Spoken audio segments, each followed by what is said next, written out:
bonjour, bonsoir, bienvenue à ce nouveau bulletin d'information sur la radio-télévision Fabrice. Le taux de référence calculé par la BRH pour ce lundi 16 septembre 2024 est de 131,60 pour $1 américain. Au moins 23 personnes ont été mortes et plus d'une quarantaine blessées. C'est le bilan partiel d'une explosion de camions citernes transportant du carburant dans la commune de Miragouane le samedi 14 septembre 2024. Selon des informations recueillies, ces personnes qui sont victimes de cette explosion se précipitaient vers le camion pour tenter de récupérer du carburant.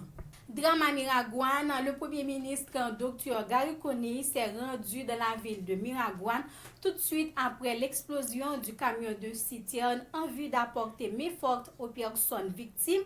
Gary Coney dit faire évacuer et l'hyporter certains des blessés graves de l'incident dans des centres hospitaliers de la capitale pour recevoir des soins que nécessitent leur cas.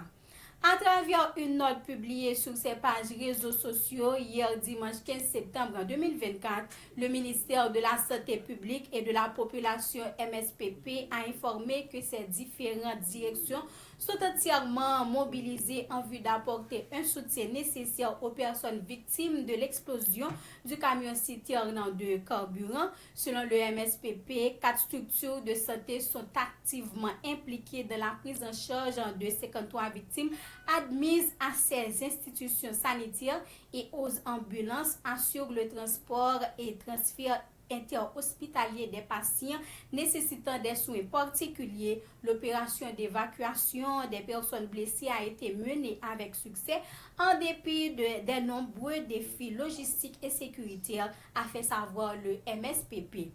L'ancien responsable de la police de Tabor, le commissaire principal Livingston Gauthier, est placé en isolement depuis le vendredi 13 septembre. Selon le porte-parole adjoint de la PNH, Lionel Lazare, le haut gradé de la PNH est accusé avec 3 autres personnes, dont un inspecteur principal, d'avoir procédé à l'exécution sommaire d'un individu à Tabor, à proximité de l'hôpital Petit Frères et Sœurs.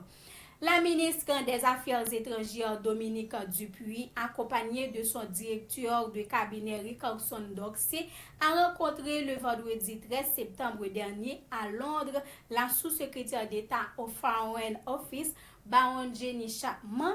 Ils ont discuté autour de la crise sécuritaire et sanitaire dans le pays et l'organisation des élections. Cette délégation dirigée par la chancelière haïtienne a également visité les archives nationales du Royaume-Uni afin de constater l'existence de la copie originale de l'acte de l'indépendance d'Haïti.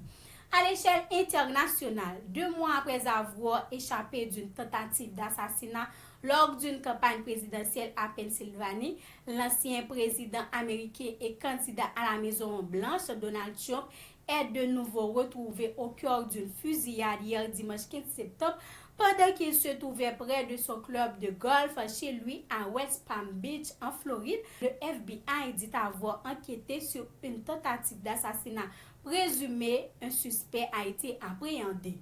Le président sortant du Mexique, Andrés Manuel López Obrador, a signé hier dimanche le décret de promulgation de la loi controversée et unique au monde sur l'élection des juges par un vote populaire. Cette promulgation législative témoigne un véritable état de droit plaidé par le président sortant mexicain. Le chef de la police nationale kenyan par intérim, Gilbert Masengeli, est condamné 6 mois de prison pour avoir refusé de comparaître devant la justice dans une affaire de disparition civile. Le juge Lawrence Mugambi, qui a prononcé la sentence, a été rendu le 1er septembre au tribunal de Milimani à Nairobi. Fin de ce bulletin d'information. Merci de l'avoir suivi. C'était avec vous, Caroline Jean-Paul, pour la présentation.